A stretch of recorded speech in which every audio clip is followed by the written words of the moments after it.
She trusted him. He was family. But on a desolate cliff, a 6-year-old girl sat trapped in her wheelchair, while the man she called stepfather prepared to push her over a 200-foot drop. She screamed. He didn't stop. No one saw, except the German shepherd who lunged into action and turned an attempted murder into the town's most shocking rescue.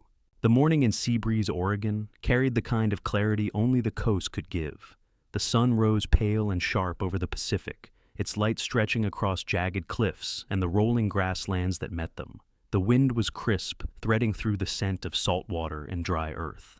Down in the small harbor town, white clapboard houses leaned toward the fishing docks, where boats rocked gently on their moorings. But up along the winding road to the headland, where land narrowed into a rocky promontory, 3 figures made their way toward the cliffside trail.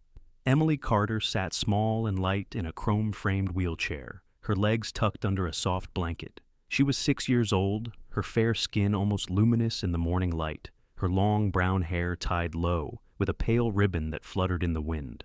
The gray sweater she wore, patterned with tiny white snowflakes, looked a little big on her, the sleeves nearly covering her small hands. Her wide blue-gray eyes held an innocence untouched by the complexity of adulthood. But they also carried shadows, a quiet wariness that did not belong to a child so young. Ever since the accident a year earlier, the one that had taken her mother and left her unable to walk, Emily had learned to be watchful in ways other children never had to. Beside her padded Ranger, his large paws silent on the dirt path.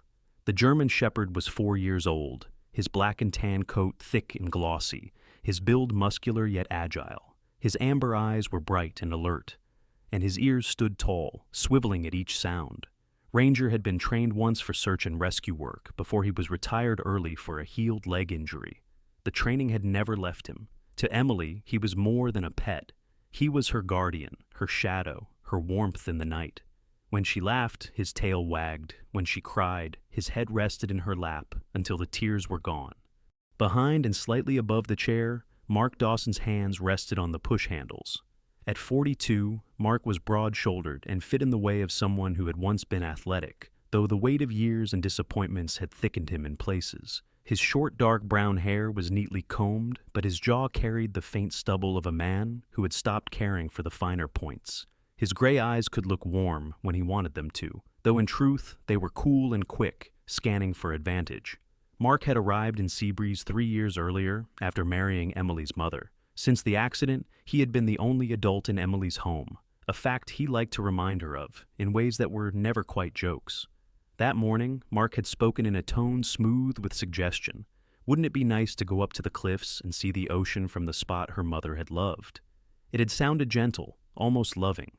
But Emily noticed the stiffness in his voice, the way his fingers curled tighter than necessary on the handles of her chair. The trail they followed wound along the cliff's edge, the drop to their left plunging into frothing waves that battered the rocks below. The sea's voice was constant and deep, its spray sometimes drifting up to sting their cheeks. Above, seabirds wheeled, their cries sharp in the wind. Ranger stayed close to Emily's right side, his flank brushing the wheel as though keeping her steady. Now and again, he glanced up at Mark instead of the view, his tail lowering, the beginnings of tension moving through his body. Emily felt it, the way she had learned to feel his moods, small changes in how he moved, how his breath shifted, how his gaze fixed on something she couldn't see. Mark's words grew fewer the farther they went. His steps slowed not from tiredness, but from deliberation, placing the chair exactly where he wanted it. Emily remembered walking here once with her mother before the accident. They had stopped long before the railings ended, laughing about how high it felt even from a safe distance. Her mother had squeezed her hand and said, "We can see enough from here." A low rumble rose in Ranger's chest. Emily's small hands tightened on the armrests. She didn't know why her heart had begun to beat faster.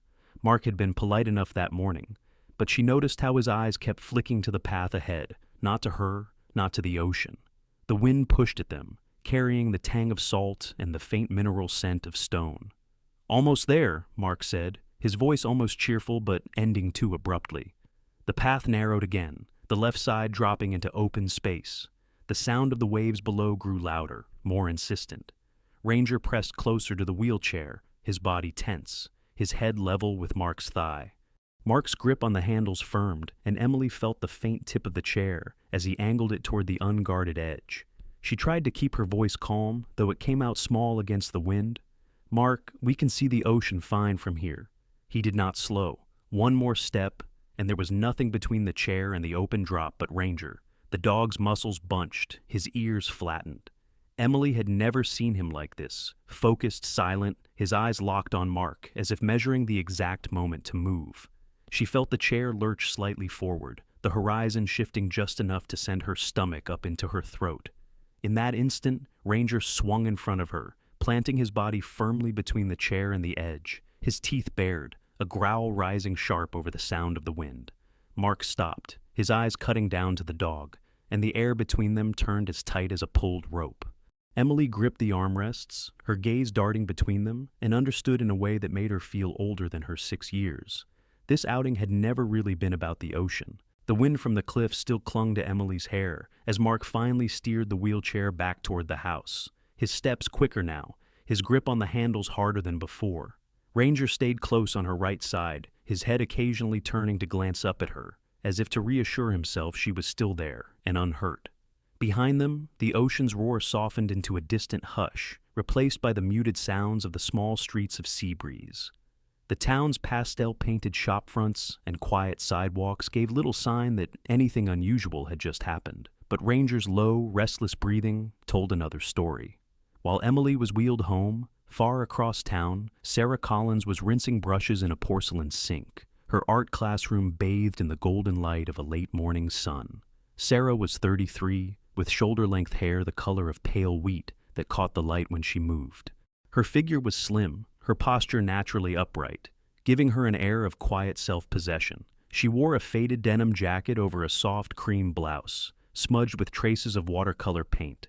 To her students she was warm and patient, often crouching beside their easels to offer encouragement.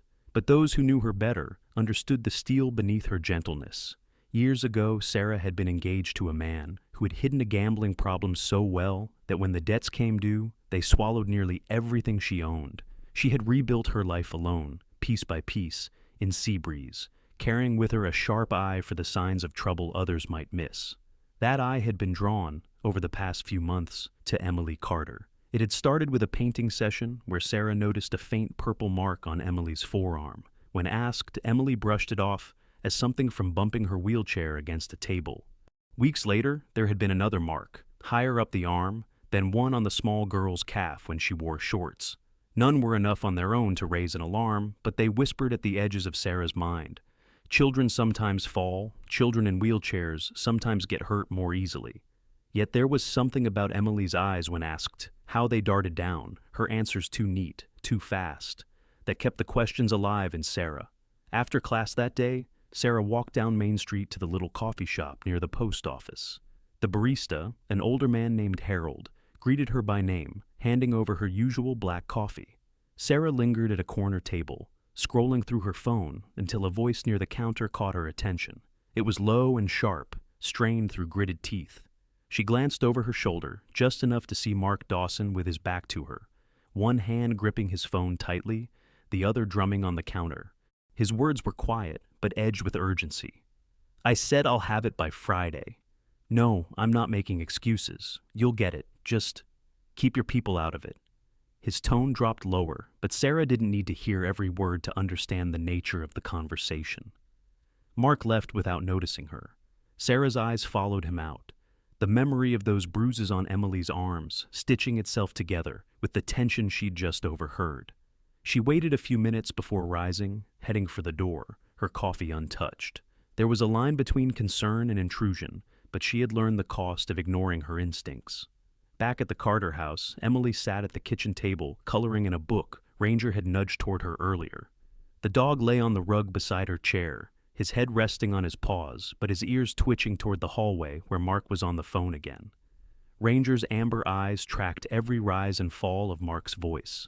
Though Emily could only catch fragments, she understood enough to feel the unease that had been curling in her stomach all morning. Words like payment and deal drifted in, along with the edge in Mark's tone that was so different from the practiced warmth he used in front of others. Ranger lifted his head when Mark's voice spiked. then fell back into a growl so low Emily could barely hear it. She reached down to touch his neck, feeling the tension there, the readiness in his muscles.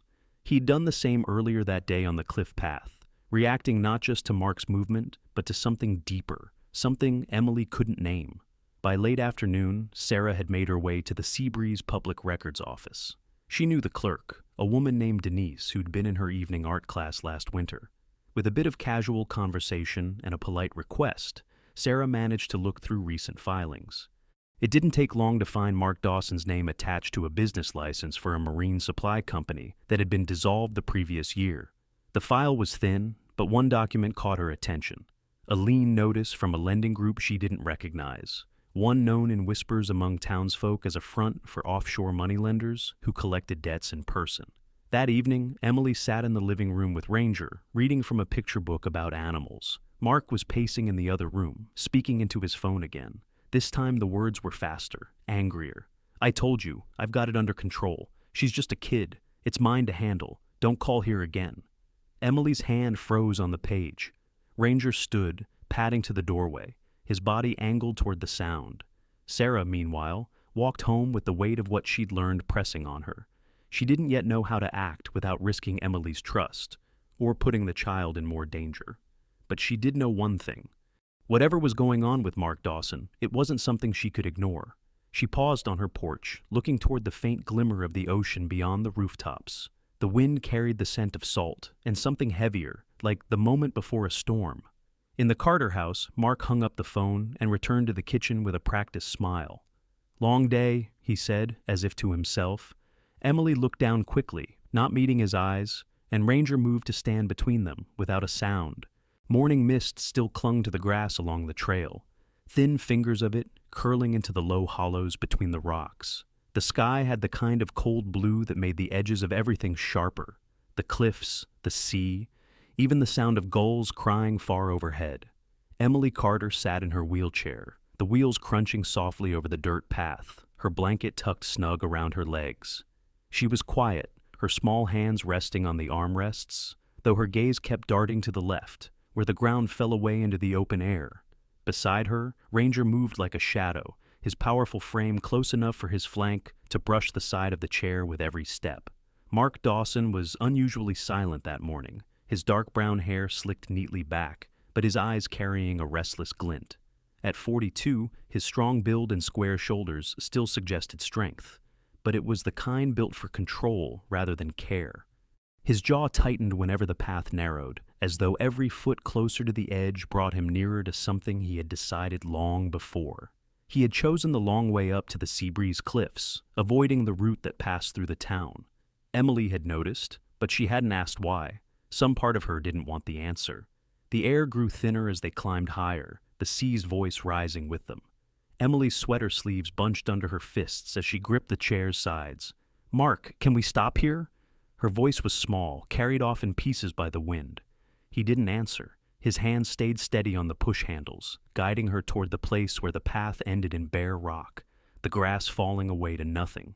Ranger slowed his pace, circling slightly to bring himself in front of the wheelchair. His amber eyes locked on Mark's face, and a deep growl rumbled from his chest. The sound was low, but carried an unmistakable warning. Mark's steps halted for only a second before his mouth twisted into a thin smile. "Move, Ranger!"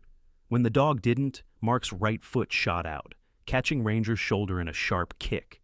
The German shepherd stumbled to the side, but caught himself, paws scraping against the dirt. Emily gasped, reaching instinctively toward him, but the moment was gone. Mark had already driven the chair forward with a sudden, hard push. The wheels jolted over the uneven ground, and then the world tilted. Emily's breath caught as the cliff edge disappeared beneath her, replaced by the dizzying drop of the slope below. The fall wasn't a clean drop. The cliff face was jagged, broken by ledges and outcroppings. The chair tipped forward, spilling Emily sideways until she struck a narrow shelf of rock halfway down. Pain shot through her shoulder, but the ledge held. Above, the sky was a bright, merciless blue, the cliff's edge now far above her head. She could hear the sea louder now, as though it had moved closer to claim her. Up on the path, Ranger had already recovered from the kick, He charged toward the point where Emily had gone over, but skidded to a stop at the loose edge, his nails scraping stone. His eyes darted along the cliff face, calculating. There was no way down here, the drop was sheer. Without hesitation, he turned and bolted along the path, following the curve of the cliff in search of a way around. His ears were pinned back, his body low and fast, every muscle working toward the single purpose of reaching her. Emily clung to the rock, her fingers white against the stone. The wind whipped her hair into her face, carrying fine sprays of salt from the waves below. She called out, her voice breaking, but the ocean swallowed the sound. Her chair lay a few feet above her on the slope, caught in a tangle of scrub, one wheel bent at an odd angle. Mark stood at the edge above, looking down. His shadow stretched over the rock where she clung. For a moment, he simply watched her, his expression unreadable from below. Then, he stepped back, out of sight. Emily's chest tightened, not with relief, but with the hollow knowledge that he had not left to help. Down the slope to the south, Ranger's keen eyes caught sight of a narrow, weathered goat track cutting into the cliffside. It slanted down toward the area where Emily was stranded. He took it without hesitation, his paws finding the small holes between the rocks. Twice the path crumbled under him, sending pebbles skittering down toward the surf. But he didn't slow. Halfway along the track, Ranger passed a startled fisherman, an older man named Jonah Tate. Jonah was wiry, with sun-leathered skin and a salt-and-pepper beard, carrying a creel half full of silver fish. "Easy there, boy," Jonah said, stepping aside. His gray eyes followed the dog's line of sight and spotted the small figure in the distance, clinging to the rock. "Lord above." Without another word, he dropped the creel and started after Ranger. Jonah had spent his life along these cliffs and knew the safer ways down. Emily didn't see them yet. She only knew the ache in her arms was deepening, the stone cold under her fingers. She thought of Ranger, of how he never left her side, and whispered his name into the wind. Moments later, a sharp bark answered her from somewhere beyond her view. Relief flooded her, thin but fierce. Ranger appeared first, scrambling onto the ledge with the sure-footedness of an animal that had learned to trust its balance. He reached her and pressed his head against her shoulder, his breath warm against her neck. Behind him, Jonah Tate hauled himself onto the ledge, his weathered face set in determination. "Easy now, little one," he said, in a voice roughened by years at sea but gentle as the tide. He looked her over quickly, his calloused hands steady. "We'll get you up." Above them, Mark had returned to the cliff's edge. His stance was tense, his eyes narrowing as he saw Jonah helping Emily. He didn't call down, didn't move to assist. His jaw tightened once, then he stepped back again, disappearing from sight. Jonah glanced up toward the top, but said nothing. "All right, Ranger, keep close," he murmured. The dog stayed pressed against Emily as Jonah began to guide her toward the goat track. The way up would be slow, but the man's grip was strong, and Ranger's presence steady. By the time they reached a wider section of the path, Emily could hear the gulls overhead again, the wind less fierce here. She clung to Jonah's jacket with one hand, her other resting on Ranger's back. Step by careful step, the cliffs gave way to the safer ground above. When they reached the top, Jonah kept his body angled between Emily and the empty path beyond, scanning the area. Mark was nowhere to be seen. The fisherman exhaled through his nose, a sound that carried both relief and suspicion. "Let's get you somewhere safe," he said, lifting Emily gently into his arms while Ranger trotted beside them, glancing back at the cliff's edge with a sharp, lingering gaze. The air along the cliff had shifted. Clouds were gathering in the west, dimming the sunlight into a softer, grayer light. Jonah Tate had set Emily down on a flat rock near the safer part of the path, resting for a moment before deciding on the best route back to town. Ranger, however, was restless. His amber eyes kept darting toward the winding trail that led down into Seabreeze, his body vibrating with urgency. After one last look at Emily, his ears tilting forward as if making her a silent promise, he bolted away, paws kicking up small sprays of dust. Down the sloping path he ran, the scent of salt and sun-warmed grass mixing with the faint perfume of the town below. His breathing came steady, his muscles moving like coiled springs, as he threaded between pedestrians who turned to watch the large German shepherd streak past.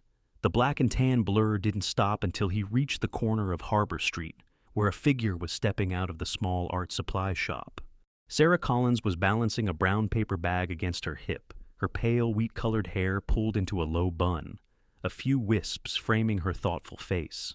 She was in her denim jacket, sleeves rolled to the elbows, and her long skirt shifted in the light breeze. She almost dropped the bag when Ranger skidded to a stop in front of her, barking in short, sharp bursts. "Ranger," she said, crouching automatically to meet his eye level.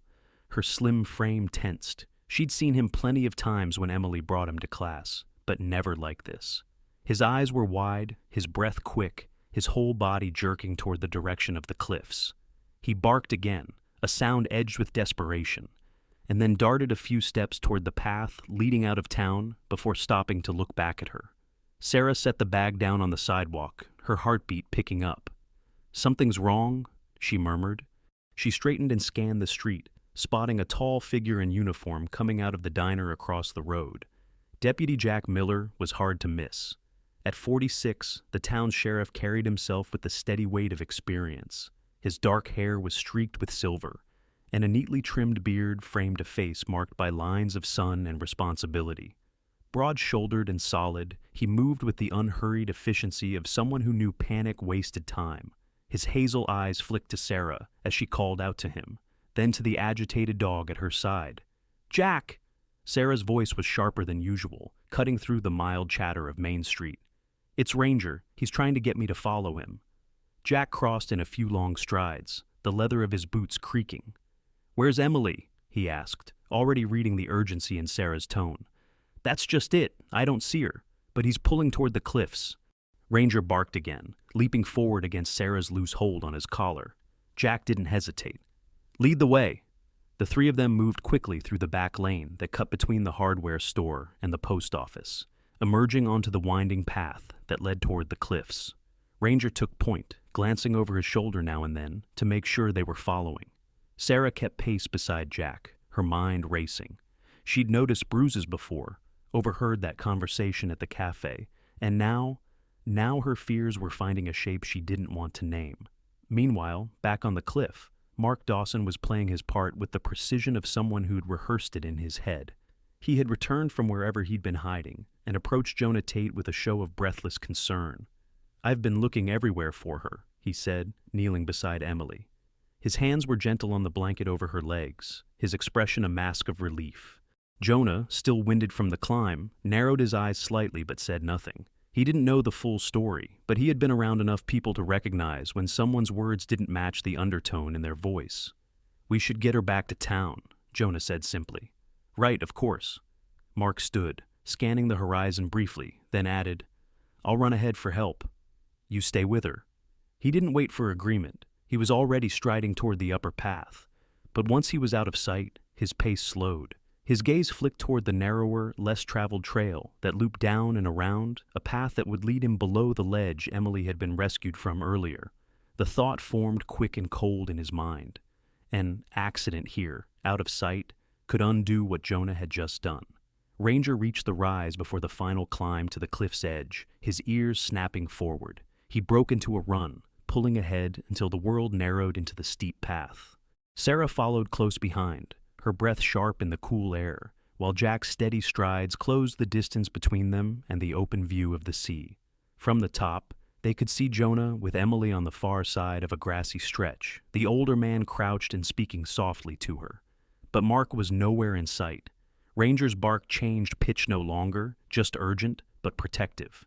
He veered off the main path toward the narrow trail Mark had taken. Jack reacted instantly, veering with the dog. "Stay with Jonah," he called over his shoulder to Sarah, his voice carrying the authority of someone used to being obeyed. She didn't argue, instead jogging the last few yards to Emily and dropping to her knees beside the child. Emily's face lit with relief. "Sarah!" Her voice trembled, but her small hands reached out, gripping Sarah's fingers tightly. Sarah brushed a loose strand of hair from Emily's forehead, forcing her own voice to stay calm. "You're all right. We've got you now." Over her shoulder, she saw Jack disappear down the narrow path with Ranger, their figures soon hidden by the curve of rock. Mark had just reached a bend in the trail, the sound of the sea below, louder here, when the rapid thud of paws on stone reached his ears. He turned just in time to see Ranger bearing down on him, hackles raised, teeth flashing in the low light. Behind the dog, Jack's tall frame filled the path. Mark! Jack's voice cracked like a whip. Step away from that edge. Mark's mouth opened in protest, some excuse already forming, but the sheriff's hard stare pinned him in place. Ranger positioned himself between the two men, a solid, growling barrier. Back up above, Sarah kept her body angled so that Emily was shielded from the view of the path below. Jonah stood nearby, arms folded, watching the horizon. The gulls wheeled overhead, their cries sharp against the soft rush of waves. When Jack and Ranger reappeared minutes later, Mark was with them, his expression tight, his stride stiff. Jack didn't say a word until they reached the group. "We're heading back," he said evenly, his gaze lingering on Mark just long enough to make the silence between them heavy. Sarah rose, still holding Emily's hand. Ranger returned to her side, leaning into her leg before nuzzling Emily's arm, his tail giving one reassuring wag. Whatever danger had been in the air minutes before was still there, but for now, the child was safe. The late afternoon light over Seabreeze was fading into a softer gold, shadows from the cliffside stretching long toward the restless sea. The wind had cooled, carrying a sharper bite, as Ranger led the way along the uneven path toward the spot where Emily had been stranded earlier. His pace was urgent but careful, ears flicking back occasionally to make sure Sarah and Deputy Jack Miller kept up. Sarah's stride was quick despite the uneven ground, her denim jacket pulled tighter against the breeze, her eyes locked ahead. Jack moved just behind her, the coil of a rescue rope slung over his broad shoulder, his boots gripping the dirt with practiced steadiness. When they reached the overlook above the ledge, the scene below came into focus. Jonah Tate was crouched near the edge, speaking gently to Emily, who sat on the same narrow shelf of rock where Ranger had last seen her, her legs tucked under the blanket and her small hands gripping the stone. Jonah glanced up as they arrived, his weathered face breaking into visible relief. "She's all right for now," he called, "but we'll need the rope to bring her up safe." Jack moved into position without hesitation, his movements precise and deliberate. He anchored the rope to a sturdy rock outcropping, testing the knot with a sharp tug. His hazel eyes met Emily's from above. "I'm coming down for you, sweetheart. You just hold tight to Jonah until I get there." Emily nodded, her cheeks pale against the dark strands of hair whipping across her face. Sarah knelt at the edge, close enough to see the tremble in Emily's small shoulders. "You're so brave," she called down, her voice warm and steady. "Ranger brought us straight to you." The dog stood close by, his amber eyes fixed on Emily, his tail held low, but wagging faintly as if to reassure her.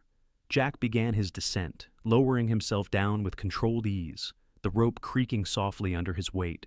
The cliff's surface was rough but damp in places, and loose gravel occasionally skittered past him into the sea below. When he reached the ledge, Jonah shifted aside to make room. Jack crouched beside Emily, his presence calm and solid. "Okay, we're going to get you back up to Sarah," he said, fastening the rope securely around her torso, the knot double-checked by his practiced hands. The climb up was slow but steady, Jack guiding Emily, while Jonah steadied her from below until she was within Sarah's reach. Sarah reached forward, pulling Emily into her arms with a soft cry of relief. Emily clung to her, her small frame shaking as the tension of the day finally began to spill out in quiet sobs. Sarah pressed her cheek to the top of Emily's head, murmuring words of comfort, her hands gentle on the girl's back.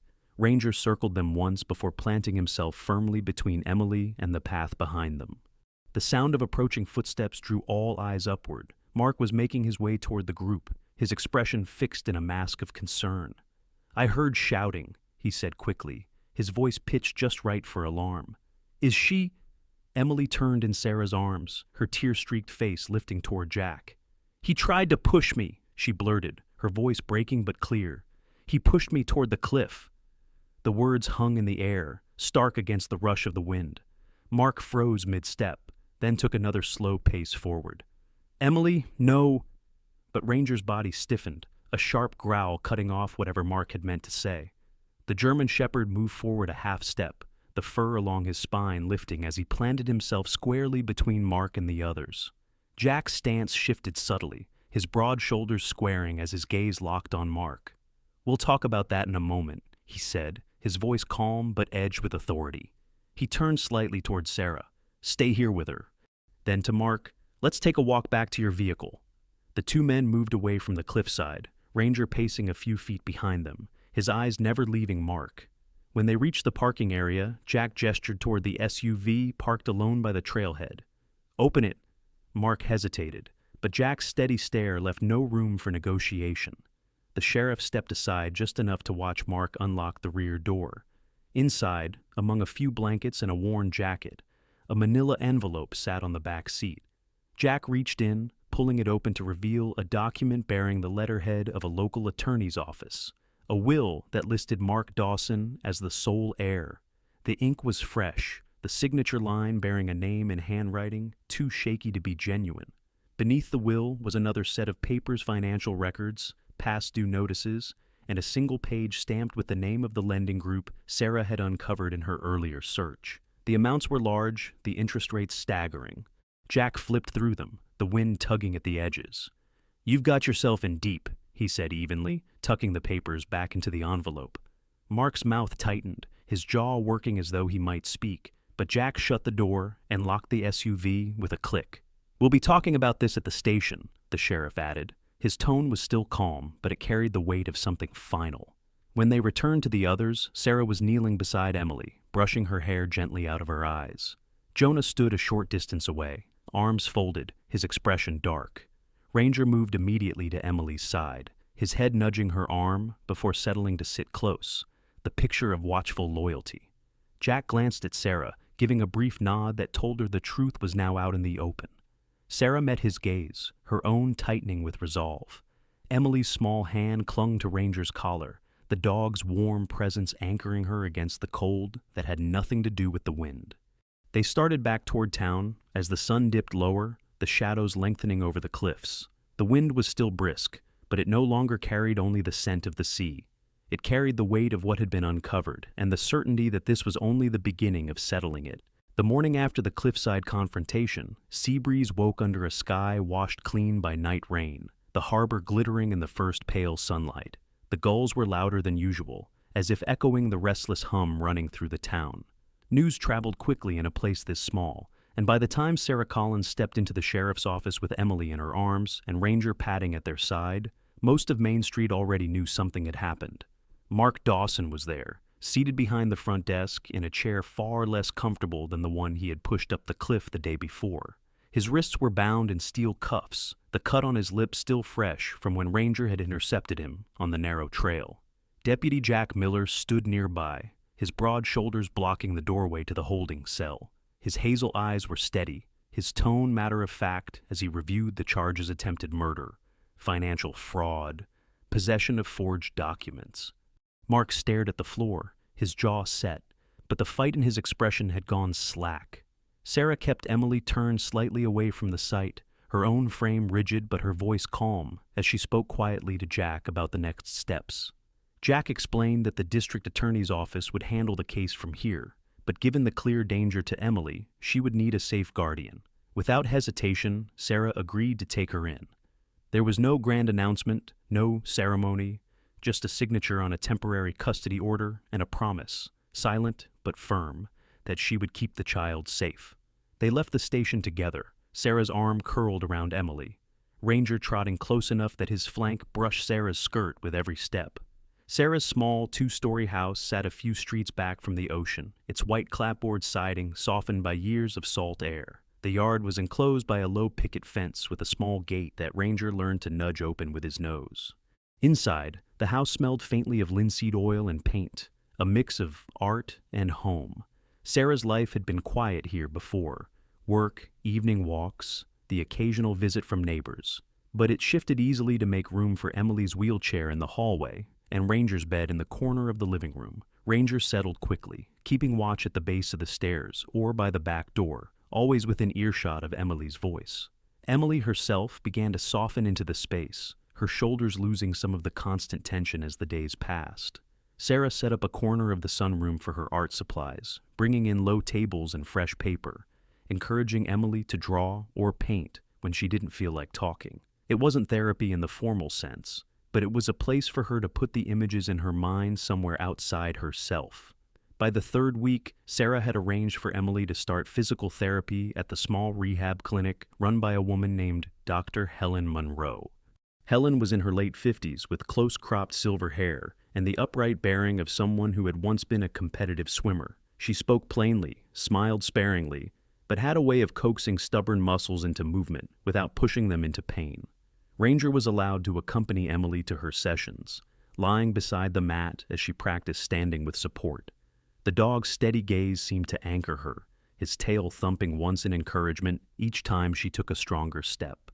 The routine built itself slowly, mornings at the clinic, afternoons spent in the sunroom, or walking the quiet streets with Ranger at her side and Sarah a few paces behind, watchful, but letting them set the pace. Emily's laughter returned first in small bursts, then in fuller shapes, usually when Ranger did something deliberately silly, like rolling onto his back in the middle of the kitchen floor to block the path. Summer deepened, and with it came preparations for Seabreeze's annual summer festival. Stalls began to appear along Main Street, the scent of fried dough and grilled seafood drifting up from the harbor. Emily watched the setup from the front porch, her hands twisting in her lap as though weighing a decision. "Do you think," she began one evening, looking up at Sarah, "maybe I could walk a little there if I use the brace?" Sarah knelt beside her, brushing a loose strand of hair back from her cheek.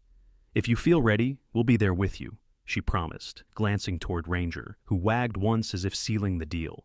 The day of the festival dawned warm, the ocean breeze carrying music from the bandstand on the green. People moved easily between stalls, greeting one another with the familiarity of a small town. Sarah and Emily arrived mid-morning, Ranger wearing a simple blue bandana around his neck. They strolled along the rows of booths, stopping to admire painted shells and woven baskets, accepting slices of peach pie from Mrs. Everett at the bakery stand.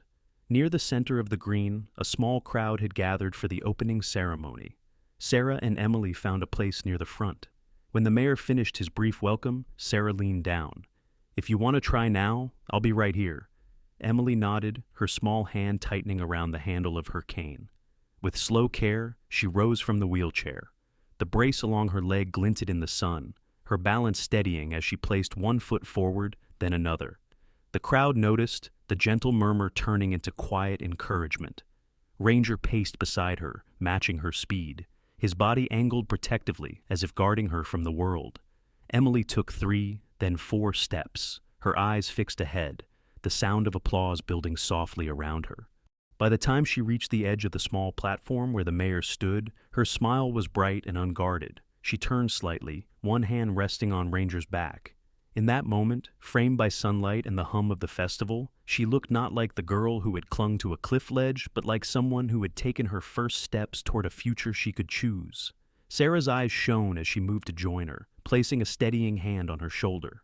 Ranger stood between them, tail wagging, his gaze sweeping the crowd before settling back on Emily. The rest of the day passed in easy warmth, games on the green, music drifting from the stage, laughter threading through the air. As the sun began to set, painting the horizon in gold and pink, Sarah, Emily, and Ranger sat on the low stone wall overlooking the harbor. The girl's head rested lightly against Sarah's arm, Ranger's chin resting on Emily's knee.